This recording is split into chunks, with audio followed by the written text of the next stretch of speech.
Mix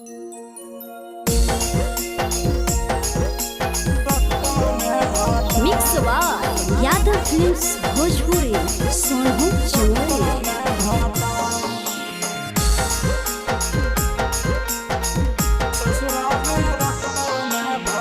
नैहर में राखो आखी छो यारा बागे जय भी ससुरवा कर दो पियावा झगड़ावा आगे छौड़ी जानतो कि हाथी तो खेलाड़ आगे छौड़ी ससुरा में रखतो न भातार।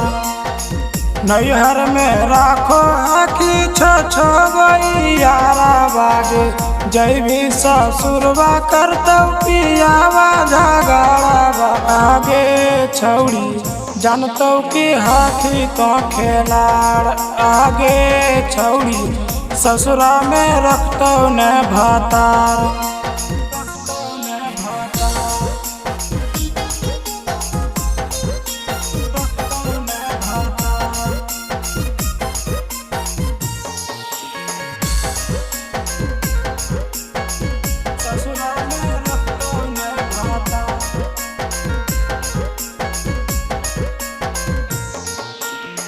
देखिए के छोड़ देतो छौड़ी तोर चीजावा ओकरे खातिर रोजे करतो नतीजावा।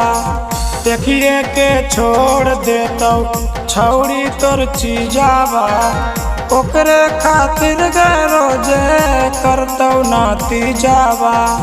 नैहर में जतना छौड़ी कैले आखी का लगे क्रिया खिला के पूछता तोरा से सवाल आगे छौड़ी हो जैतो सागरो गोहार आगे छौड़ी ससुरा में रखतो न भातार।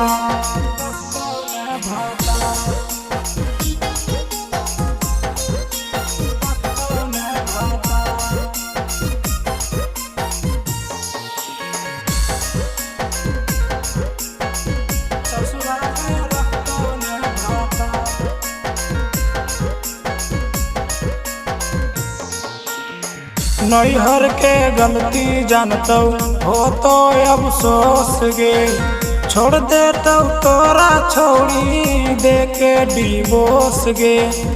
नैहर के गलती जानतो हो तो अफसोस गे छोड़ देतो तोरा छौड़ी दे के डिवोर्स गे। पड़ जैतो तोरा छौड़ी कैली जतना पाप गे पोटना राजा नहीं करतो कहियो माफ आगे छौड़ी कर देतो जिंदगी बेकार आगे छौड़ी ससुरा में रखतो न भातार।